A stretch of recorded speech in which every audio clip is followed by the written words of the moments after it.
Здравствуйте! В эфире информационный выпуск Амшик Шара. Я его ведущая Нала Ковя. Сегодня в программе. В Гудауте проходит масштабная реконструкция набережной, открытие которой запланировано на 5 июля. Первую цифровую платформу для объединения местных талантов запустили в Абхазии. Проект агентства «Абарт». Город-герой Тхварчал, долгое время бывший в забвении, с каждым днем преображается, привлекая все больше путешественников. Алан Гаглоев станет советником Владимира Путина. Президент Южной Осетии объявил о сложении полномочий. Алан Гаглоев заявил, что подписанный 9 мая договор об углублении союзнического взаимодействия с Россией поможет осетинскому народу вновь стать единым и станет важным шагом на пути к воссоединению Южной и Северной Осетии. Об этом Гаглоев сообщил в обращении к гражданам, объявив о сложении полномочий главы государства в связи с переходом на работу в администрацию президента Российской Федерации.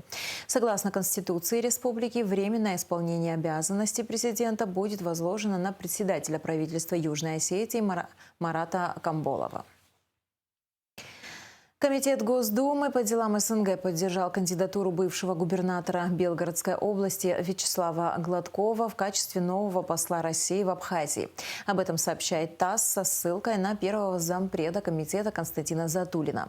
Новым послом в Республике Абхазия станет бывший губернатор Белгородской области Вячеслав Гладков. Его кандидатуру поддержали члены комитета. Он сменит в Сухуме нынешнего посла Михаила Шургалина, сказал депутат.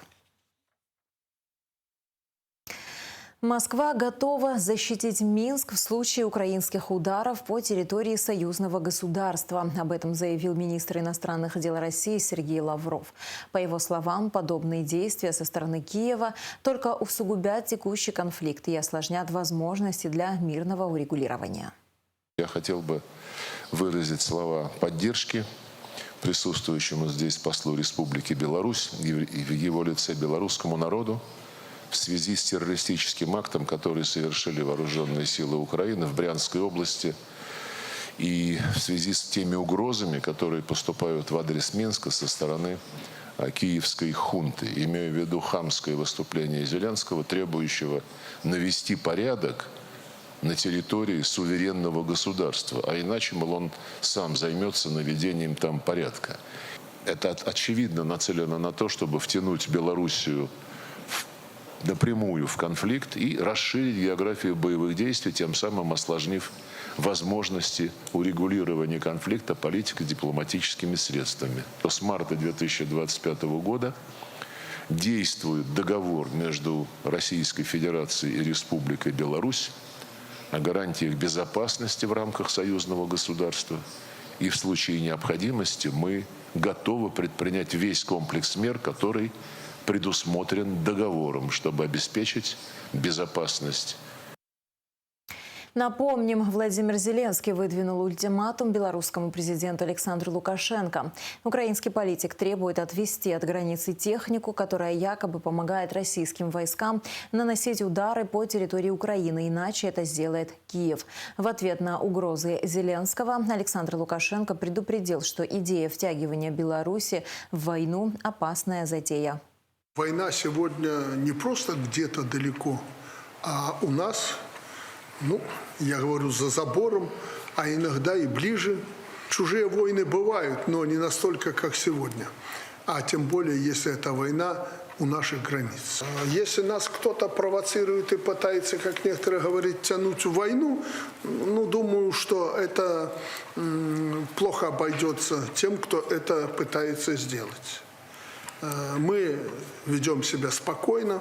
Кому-то не нравится, что Беларусь спокойное государство. Поэтому вот это все происходит. Помимо ретрансляторов под удар могут попасть и белорусские НПЗ, но украинские войска уже начали охоту на мирных жителей Белоруссии. Так, 17 июня в Брянской области был атакован автобус с детской футбольной командой. В результате прямой атаки дрона погибла женщина, сопровождавшая детей. Мы обсудили планы Киева по втягиванию Минска в войну с сотрудником украинского посольства в США и в прошлом заместителем генпрокурора Украины Андреем Тележенко. По его мнению, даже если Киев первым ударит по Минску, Запад закроет на это глаза. Но ответ Москвы может стать непоправимым уже для Украины. Киев, так как сейчас проигрывает на поле боя и довольно так серьезно, попытки прорвать линию фронта киевского режима не получается, пытается, как по указанию тех самых западных кураторов, втянуть Белоруссию в этот конфликт, попытаться расшатать ситуацию вновь в Беларуси, как они это пытаются расшатать на территории Российской Федерации, чтобы изнутри государства подорвать доверие к лидерам, нашему президенту Лукашенко, президенту Владимиру Путину. И эти попытки то же самое сейчас происходят в Беларуси, потому что фронт не идет никуда, и только политические запугивания и попытки дестабилизировать ситуацию, расшатать ее внутри таких стран, как Беларусь, а Запад, мы знаем тоже, что давно уже Беларусь пытается перетянуть на свою сторону, чтобы использовать против Российской Федерации, они сейчас активизировались еще больше. Специальная военная операция, думаю, будет продвигаться, она будет еще более интенсивно. Если Киев пойдет на провокацию, пойдет против Белоруссии, наступление,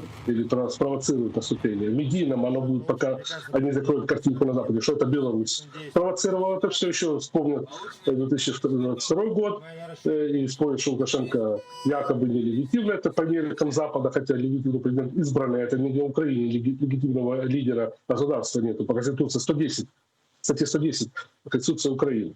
А они медийно это обработают и потом начнут дальше двигать эскалацию вперед, чтобы обеспечить картинку на Западе, для того, чтобы своим же так называемым избирателям показать, что вот, есть агрессор, Россия агрессивна, Беларусь агрессивна, Украина себя защищает и тому подобное. Правды никто же не ищет. А СВО и Украину дальше будут кидать просто на убой. И уже начали, они уже и так кинули Украину, от нее ничего не осталось. Потому что то, что это благодаря действиям России, или, как говорится, жалости руководства Российской Федерации к Украине, она еще есть в том положении, которое мы видим. К другим новостям. В Гудауте проходит масштабная реконструкция набережной, открытие которой запланировано на 5 июля. Проект реализуется при активном участии Самарской области и общественной организации «Офицеры России». На месте работ побывала Лаура Капш.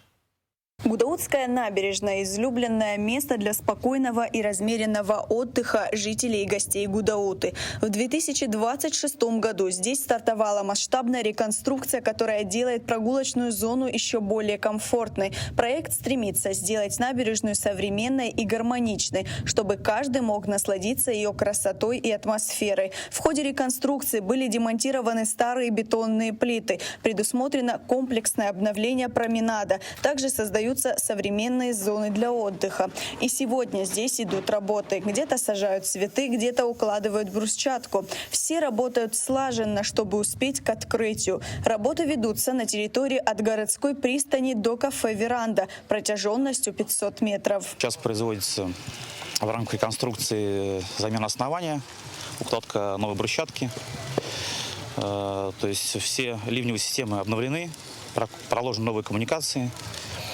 Идет озеленение территории, смонтирована сцена, 2 амфитеатра, также детская спортивная площадки.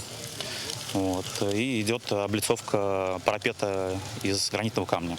Частично материалы завезены из России и частично местный производитель. То есть непосредственно именно брусчатка – это местный производитель, именно гудаутский. Будет комфортное пребывание для местных жителей, потому что уже устанавливаются новые лавочки из архитектурного бетона, то есть урны, где будет амфитеатр в порту, то есть там зона отдыха, значит, где будет сцена, соответственно, это какие-то мероприятия, детские, спортивные мероприятия. В районе порта также планируется установка модульного туалета, мужской, женский и для инвалидов. С лесной системой. Стоит отметить, что сама набережная до этого была отремонтирована силами местных предпринимателей. Однако прошло уже 10 лет, и обновление прогулочной зоны в самом сердце города сделает это место еще более комфортным и современным. Проект хороший, очень комфортный, очень удобный. И самое главное, у нас Мы выбрали совместно с архитектором, кто проектировал этот проект, светлые тона, чтобы набережная была более светлой, удобной и приятной глазу. Надеемся, что для граждан Абхазии, для жителей города Гудаута, Гудаутского района будет удобная, красивая, комфортная набережная, на которую они будут с удовольствием приходить в вечернее время, днем. Фактически все для этого и делается. В основном в реконструкции набережной задействована местная рабочая сила. Также стоит отметить, что и предприниматели не остались в стороне. Администрация района тоже участвует, конечно, в процессе, где-то помогаем. Местные предприниматели, честно говоря, спасибо местным предпринимателям, кто принял участие в строительстве этой набережной, благоустройстве.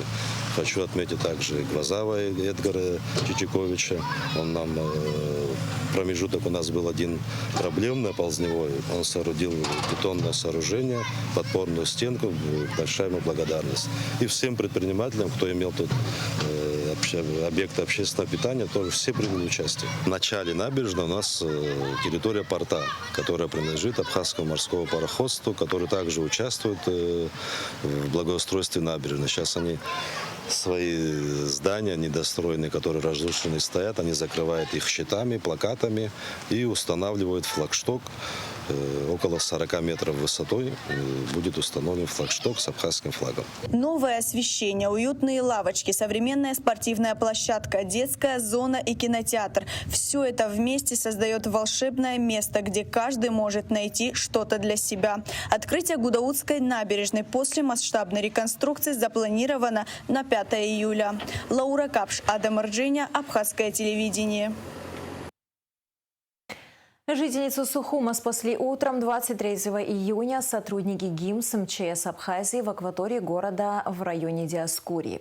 Женщина заплыла далеко в море, ее понесло сильным течением и стало затягивать под камни. Она стала звать на помощь. Спасатели отреагировали оперативно. Подплыли к утопающей на лодке, вытащили из воды и доставили на берег.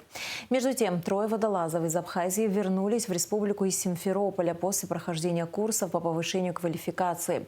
В течение 1,5 месяцев они стажировались в Крыму и прошли полный курс теоретических и практических занятий по подводному погружению. По прибытии в Абхазию водолазы приступили к выполнению служебных обязанностей в своем подразделении в штатном режиме.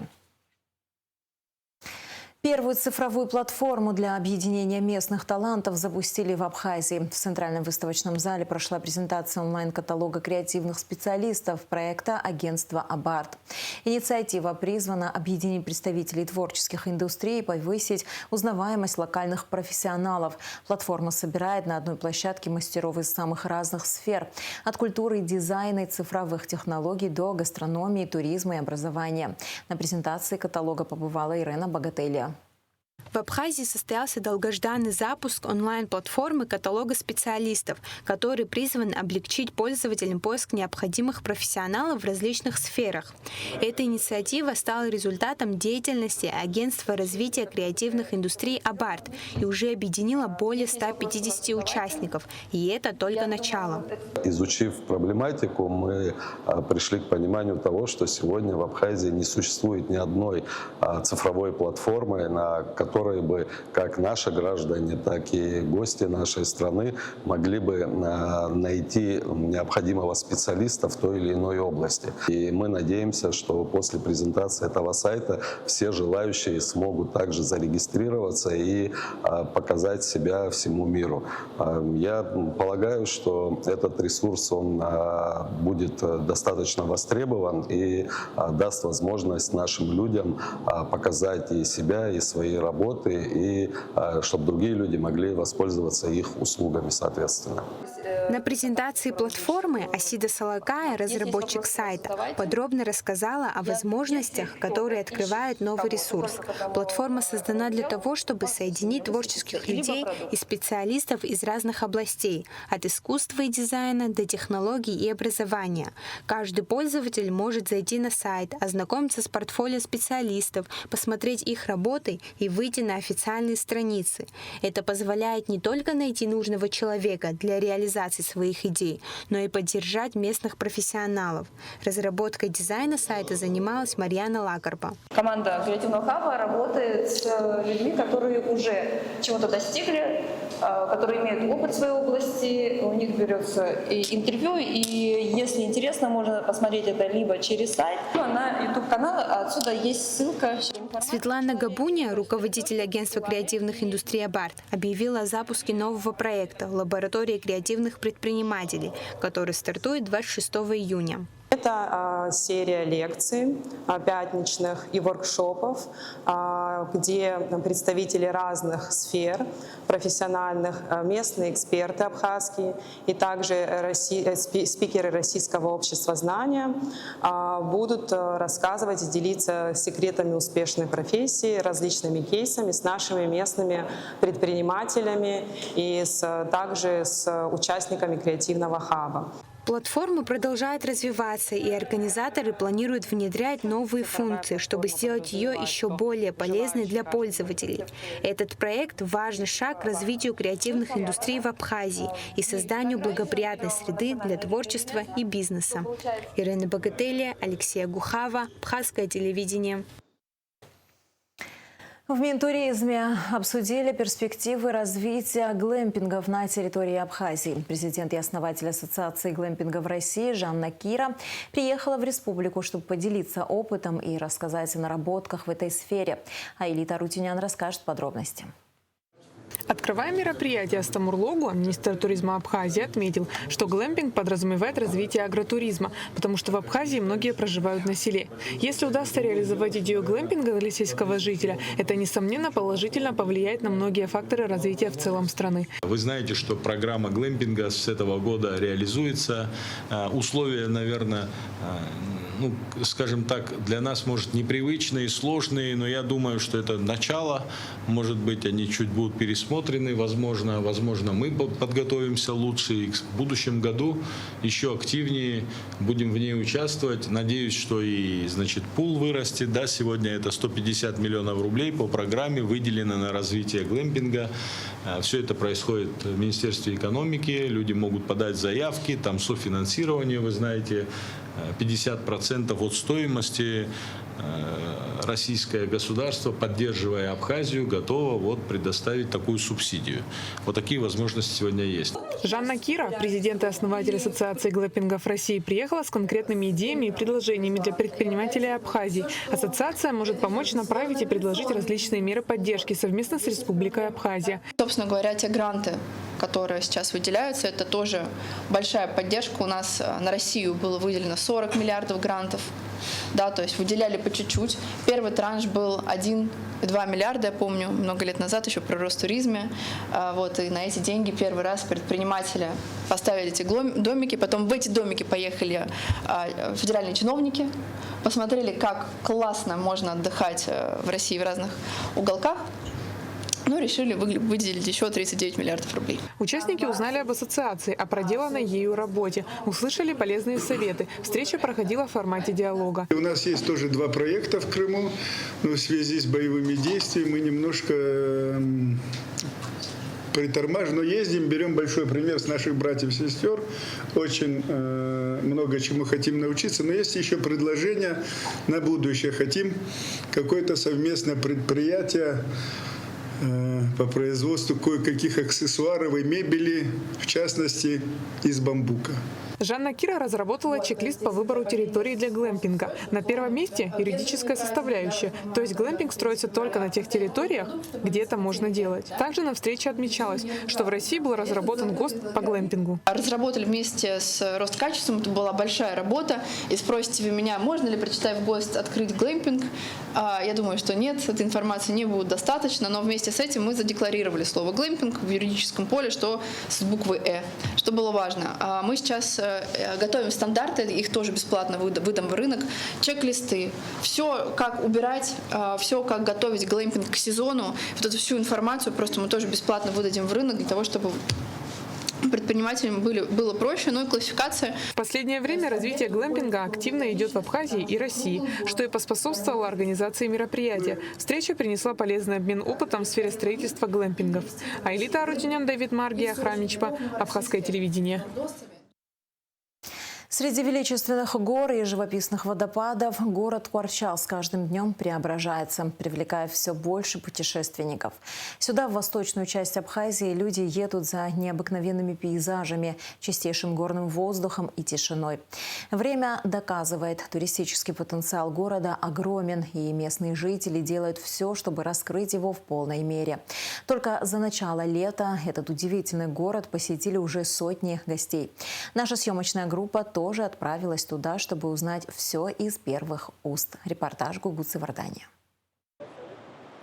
Величественные горы, реки, водопады, цветущие сады. С каждым днем Ткварчал все преображается, а людей здесь становится все больше. Теперь, кстати, здесь вас встречает вот такой вот джигит ткварчелец. А это значит, что здесь всегда рады гостям. Мы испытали просто шок от красоты. Таких отзывов от Ткварчали уже сотни. Туристическая сфера здесь постепенно набирает обороты, и место, единственное в горах, а не на побережье, манит все больше людей. Ткварчал влюбляет в себя с первого взгляда. Говорят, сюда едут отдыхать душой. И не зря.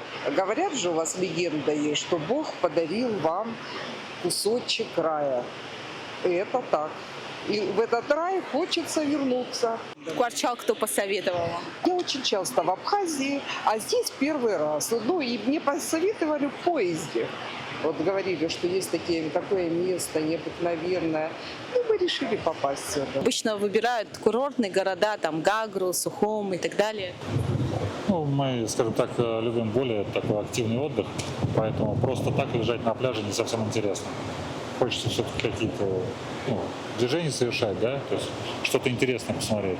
Ну и, соответственно, интернет всем в подсказку. Я вообще бесподобно рада, что я сюда попала. Все прекрасно, все красиво, доброжелательные люди здесь живут. Я всем советую. Едут сюда с семьями, приезжают на выходные, а кто-то даже делает предложение руки и сердца под водопадом или у подножья цветущих гор. Гостеприимные люди, красивая природа, все отлично. А это еще одна достопримечательность, за которой сюда едут туристы и местные жители. Небесно-голубые гортензии. Благодаря уникальному составу почвы они приобретают необычный неоновый цвет. По дороге напоминают и о советском прошлом, некогда промышленного Ткварчала. В здании бывшего универмага в поселке Джантуха местные жители открыли музей шахтера.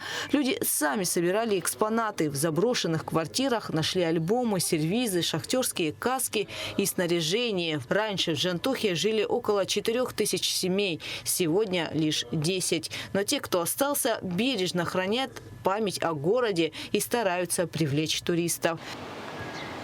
Сюда ехали специально, насмотрелись кучу видеороликов в Ютубе, в Инстаграме о Ткварчале, о Кармаре. На самом деле это никакой не город-призрак, но своя какая-то атмосфера есть, и она очаровывает.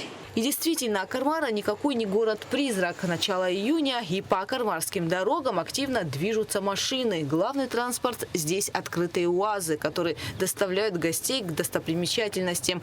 Довозят их асы-водители, умело лавирующие между горами и бурными реками. Каждым годом людей добавляется меньше, больше. С каждым годом все больше и больше людей. Дорога, когда здесь была, не очень. Там же внизу тоже дорогу проложили. Какие сложности были? Сколько дорога занимала вообще в принципе? Была в ужасном состоянии. Она занимала около 40 минут до Кармары. А сейчас сколько времени? Сейчас 10-15 минут. Не больше. Ты здесь родился, здесь живешь, да? Родился, здесь живу, да. Каждое лето работаешь, каждый сезон? Да. Максимилиан Панцулая – местный житель. Он возит туристов к знаменитому Златоносцу и другим точкам. Неподалеку от водопадов можно подкрепиться и попробовать национальную кухню. Все точки по инициативе местных. Они решили не уезжать, а возрождать свой город. ребята с охоты шли, вот, и шум водопада, ну, шум воды услышали, вот, и не поняли сперва, в чем дело, и решили по обходам спуститься. А здесь ни дорог не было, ни площадки, здесь сплошной был лес, и как такового по старой дороге его видно не было. Вот, и ребята просто вот так поверху прошлись, увидели водопады, ну и решили создавать что-то такое интересное, хотя направление уже Великана, Ирины и Святого уже было. Вот. И как раз на третий год процесса их работы и мы тоже решили подключиться, добавить, чтобы Восточная Абхазия более развивалась. Просто и хочется, чтобы и люди приехали, и тоже и остались здесь жить. И в этом тоже ничего нету такого. Просто будет работа, приедут, и все будет налаживаться. Туристы идут к знаменитым водопадам Великан, Ирина, Святой и другим. Путь к ним непростой, но необычайно красивый. Горные тропы, шум рек, цветущие склоны. Местные стараются сделать все для комфорта, облагораживают тропы, ставят указатели и организуют места для отдыха. А куда уезжать? Это же наш уголок, и потом привыкаешь. Есть у нас мудрая пословица такая: кто с Галицки выпил воду, то всегда будет стремиться прийти к ней, выпить опять же эту воду. Вот. Это наша мудрая река, самая большая река, то, что проходит вдоль центральной дороги. И судя по отзывам, Ткварчал уже становится точкой притяжения. Места оживают, местные люди находят работу, а гости уезжают с ощущением открытия. Гугу Цавардания, Константин Парулуа, Абхазское телевидение. Министерство сельского хозяйства информирует граждан, ранее подавших заявки на участие в государственной программе развития сельского хозяйства на 2026 год, о том, что решением конкурсной комиссии утвержден обновленный перечень документов, необходимых для участия в программе. В связи с этим просьба к заявителям обновить следующие документы и предоставить их в МСХ Республики Абхазия. Справка об отсутствии задолженности по налогам, справка с места жительства, справка о наличии земельного участка, заполнение формы заявки на участие в программе. Для граждан, впервые желающих принять участие, просьба обращаться в управление или отделы сельского хозяйства районных администраций. И в завершении выпуска о погоде. В среду, 24 июня, в Абхазии ожидается переменная облачность. Местами возможен кратковременный дождь, гроза. Температура воздуха ночью 16-21, днем 22-27 градусов. Температура морской воды 25 градусов.